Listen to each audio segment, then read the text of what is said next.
الحمد لله نحمده ونستعينه ونستغفره ونؤمن به ونتوكل عليه ونعوذ بالله من شرور أنفسنا ومن سيئات أعمالنا.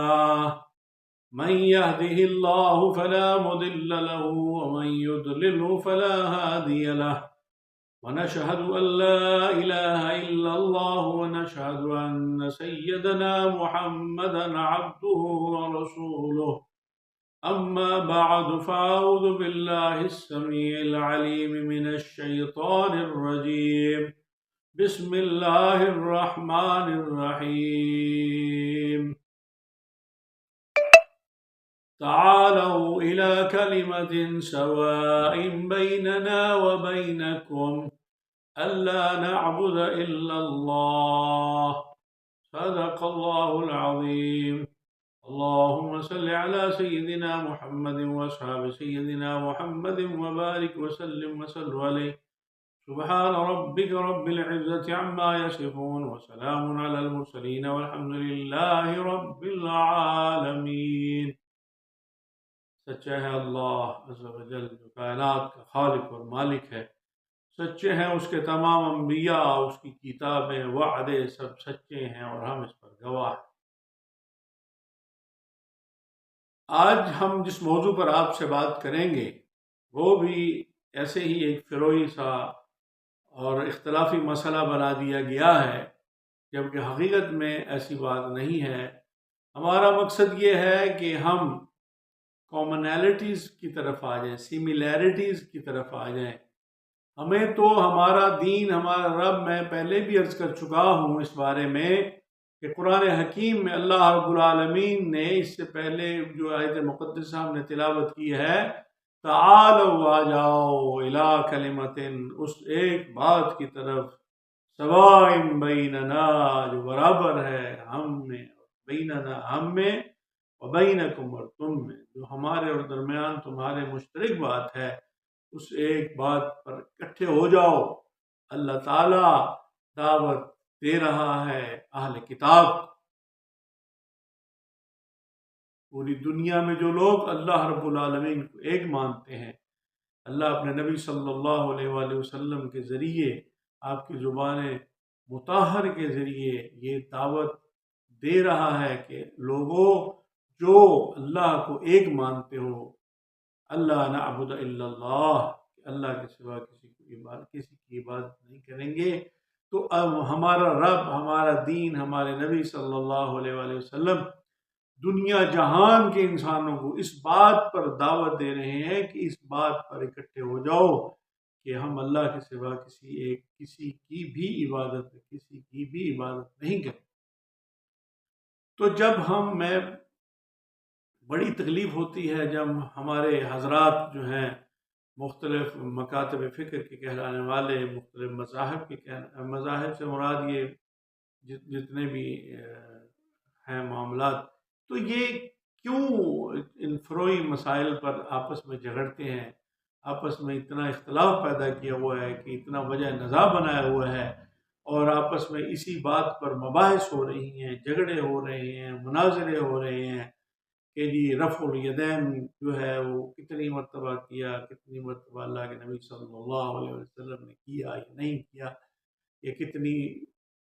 تو بات یہ ہے کہ جب ہم دیکھتے ہیں پوری امت مسلمہ میں 1400 سال سے لے کر اب تک، یعنی 1400 سال کی پوری تاریخ میں اس وقت تک یہ اللہ تعالیٰ نے اپنے نبی صلی اللہ علیہ وآلہ وسلم کی نماز کی جو حفاظت فرمائی ہے، آج 1400 سال بعد تک بھی پوری نماز تکبیر تحریمہ سے لے کر السلام علیکم ورحمۃ اللہ تک اس میں کوئی فرق نہیں۔ نماز کے فرائض، نماز کے واجبات، اور یہ وہ اعمال ہیں سنن وغیرہ جن سے نماز جو ہے اس کی صحت پر فرق پڑتا ہے، جو اعمال یہ ان ائمہ کا، ان فقہا کا، ان محدثین کا، ان ائمہ کا، ان مجتہدین کا یہ امت پر بہت بڑا احسان ہے کہ انہوں نے اعمال کے حوالے سے ان کی حیثیت کو، کہ کسی کام کی اس کی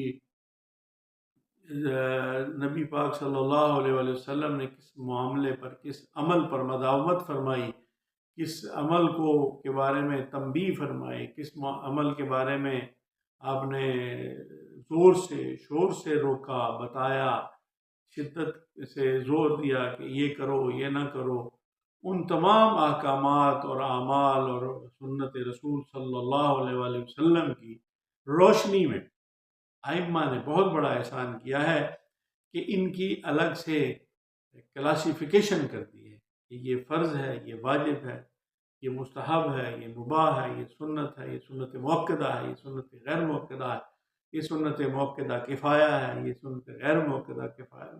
یعنی اتنے بھی معاملات ہیں، سب کی الگ الگ وضاحت کر. تو اگر آپ لوگ ہمارے حضرات اس تنگ نظری سے باہر آ جائیں، اس تنگ نظری سے باہر آ جائیں، کیا کس تنگ نظری سے کہ ہم نے جو ہم عمل کر رہے ہیں ہم نے اسی پر ساری دنیا کو لا کر کھڑا کرنا ہے. اگر ہم نے یہ کام نہ کیا تو گویا کہ ہمارا ایمان مکمل نہیں ہوگا. یعنی یہ کوئی کرنے والی بات ہے؟ بھلا آپ کو اس بات سے کیا غرض ہونی چاہیے؟ اللہ تعالیٰ تو آپ کو، اب قرآن حکیم کی آیات مقدسات کی جب تلاوت کرتے ہیں تو ساری چیزیں کھل کے واضح ہو جاتی ہیں. تو میں جو عرض کر رہا ہوں کہ اللہ تعالیٰ تو دعوت فکر دے رہا ہے تمام دنیا، تمام عالم کے انسانوں کو کہ تم اس اللہ کی عبادت کے، اللہ کی سوا کسی کی عبادت جو نہیں کرنی، وہ صرف اللہ ہی کی عبادت کرنی ہے. اس ایک کلمے پر سب اکٹھے ہو جاؤ، کم سے کم اس ایک بات پر اکٹھے ہو جاؤ. ہم اس بات پر اکٹھے ہو کر بھی الگ الگ ہوئے پڑے. ہمارا تو رب بھی وہ ہے، ہمارا تو رسول صلی اللہ علیہ وسلم یا ہمارا قرآن وہ ہے، ایک ہے. اس سب پہ ہمارا ایمان، یقین ہے، اعتقاد ہے. تو صرف ہاتھوں کو اوپر اٹھانے پر اتنا جھگڑا، اتنا فساد، اتنا اختلاف کہ جی بھائی اٹھا لو تب بھی کچھ نہیں ہے، نہ اٹھاؤ تب بھی کچھ نہیں، کیونکہ یہ نماز کے ارکان میں سے کوئی اہم رکن نہیں ہے. اگر یہ اسی طرح ضروری رکن ہوتا، کرنا یا نہ کرنا، اگر کرتا ہے کوئی تو گڈ، ٹھیک ہے. اس نے، جیسے ہم پہلے بھی حدیث کے موضوع پر تو خیر نہیں ڈیٹیل سے بات ہوئی، بہرحال کسی گفتگو میں اس سے پہلے ویڈیو میں ہم عرض کر چکے ہیں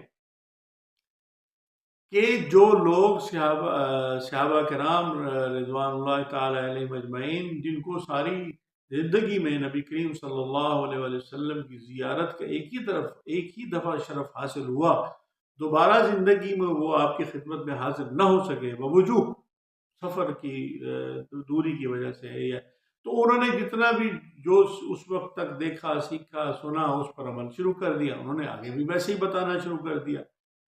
اب دوبارہ ان کو موقع نہیں ملا. یہ تو ایک لاجیکل بات ہے، اس میں تو کوئی وہ ایمبیگوٹی نہیں ہے، کوئی اس میں اختلاف والی بات نہیں ہے، کوئی اس میں کانٹرڈکشن والی بات نہیں، کوائٹ سمپل سی بات ہے یہ. تو اس بات پر اتنا فساد برپا کرنے کی کیا ضرورت ہے؟ کسی کا دل کرتا ہے وہ کر لے، کسی کا نہیں دل کرتا وہ نہ کرے. کوئی کرتا ہے تو اس کو بھی منع نہ کرو، جو نہیں کرتا تو اس کو بھی نہ کرو. کیوں نہیں کر رہے؟ تم کرو گے، تم یہ ہے اور وہ ہے. یہ کیا رویہ ہے؟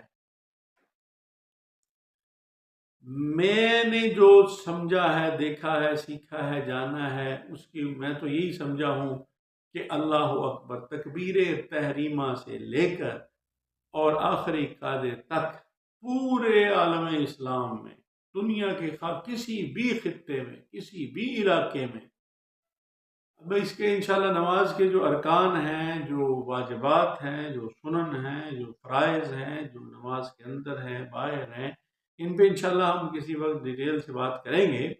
فی الحال جو ایک موضوع جو بننے کی ایشو چل رہا ہے کہ ہمارے لوگوں میں، مسلمانوں میں، بھائی ہم نے تو دوسری کتابوں والوں کو قرآن پر جمع کرنا ہے. تم قرآن کی طرف آ جاؤ، قرآن کی طرف آ جاؤ، قرآن کی طرف آ جاؤ. اور ہم کیا کر رہے ہیں؟ ہم اپنے ہی قرآن ایک قرآن کو اس طرح اس پر جس پر ہم نے دوسروں کو جمع کرنا تھا، ہم اس کو ایک کو ماننے والے جو ہے وہ آگے اخبار احاد اور روایات اور اس طرح کے معاملات میں پڑھ کر آپس میں ایک دوسرے کے ساتھ اتنا اختلاف اور باہمی، یہ بہت بری بات ہے۔ یہ مسلمانوں کو یہ روا نہیں ہے، مسلمانوں کو یہ شیوا نہیں ہے، نہ پیغمبر اسلام صلی اللہ تعالی علیہ وآلہ وصحبہ وسلم کی یہ تعلیمات ہیں۔ آپ نے تو صحابہ کو، مسلمانوں، قرآن کی ہی تو وضاحت ہے، نبی کریم صلی اللہ علیہ وسلم کی حیات طیبہ مطہرہ، کہ جس میں آپ صلی اللہ علیہ وآلہ وسلم نے اللہ رب العالمین کی احکامات کو، فرمودات کو، وحی الہی کو، منشاء الہی کو پوری طرح سمجھ کر اور اس طرح اس کے بندوں کو کر کے دکھایا، بتایا، سمجھایا۔ اسی لیے اللہ نے فرمایا کہ تم اللہ کی اطاعت کرو اور اللہ کے رسول کی اطاعت۔ تو اللہ کے رسول کی کیا یہ اطاعت ہے؟ کیا یہ اطاعت ہے؟ اللہ کی اطاعت ہے؟ کیا اللہ کے رسول کی یہ اطاعت ہے کہ ہم جن کا کام تھا لِيُظْهِرَهُ عَلَى الدِّينِ كُلِّهِ، اللہ اکبر، سبحان اللہ، اس پر بھی انشاءاللہ کبھی بات کریں گے کہ اس دین کو تمام ادیان عالم پر غالب کرنا جن کی ذمہ داری تھی، وہ اس ذمہ داری سے عہدہ برا ہونے کے بجائے، اس ذمہ داری کو محسوس کرنے کے بجائے، اس ذمہ داری کے جو تقاضے ہیں ان کو سمجھنے پر کی بجائے، اس پر عمل کرنے کی بجائے، وہ اس دین کو غالب کرنے کی مباحات ہیں، مستحبات ہیں، جو نوافل ہیں، اس پر اختلاف رائے، اور اس حد تک کہ مناظرے ہو رہے ہیں، روایات، کتابیں لائی جا رہی ہیں۔ وہ کتاب جو کتاب اللہ ہے، اس پر جمع کرو سب کو، اس کی سملیرٹیز کے مطابق دنیا یا عالم کے لوگوں کو اس پر لے کے آؤ کہ آپس میں ہی رفع دین کرنے یا نہ کرنے سے کیا فرق پڑتا ہے؟ نماز کی صحت پر کوئی فرق نہیں پڑتا۔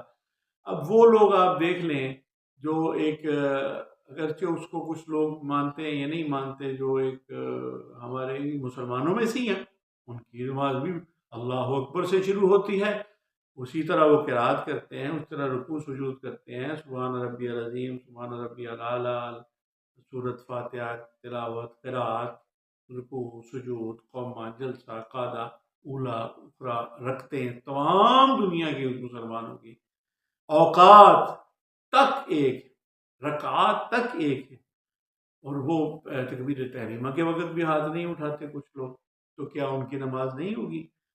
کوئی کیسے فیصلہ کر سکتا ہے کہ ان کی نماز نہیں ہوگی؟ وہ اللہ کی ہی عبادت کر رہے ہیں۔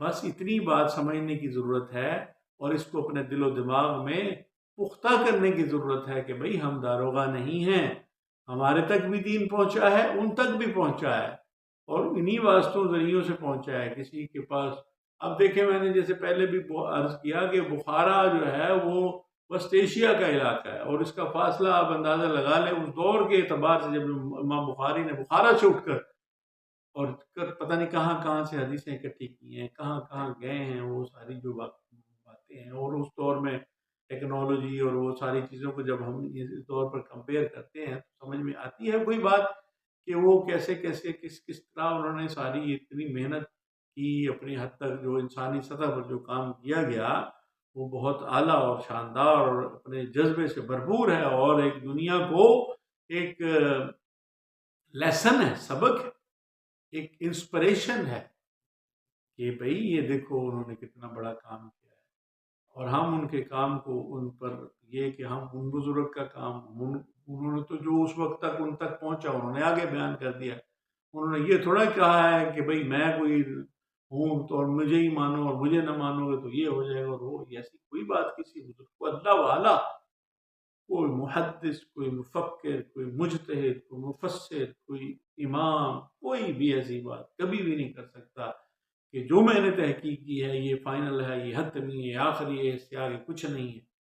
سب اللہ کے دین کے طالب علم ہیں، اللہ کے بندے ہیں، اللہ کے دین اور محمد رسول اللہ صلی اللہ علیہ وسلم کی دین تعلیمات کو سمجھ کر عمل پیرا ہونے کی اپنی ہمت اور اپنی کوشش کی جو آخری حد ہے، اس تک کوشش کرتے ہیں۔ تو کسی کی نیت، کسی کے ارادے پر، کسی کے بارے میں کوئی فتویٰ، کسی کے ایمان پر، کسی کی عبادات کی قبولیت پر یا ردیت پر کسی کو کوئی حق حاصل نہیں ہے کہ وہ کوئی ایسے فتوے دیتا پھرے۔ اس پر انشاءاللہ بات ہوتی رہے گی۔ اللہ تعالی ہمیں صراط مستقیم پر چلنے کی توفیق عطا فرمائے۔ آپ ہمارا چینل سبسکرائب کر لیں، لائک اور شیئر کر دیں۔ والسلام علی من اتبع الہدی۔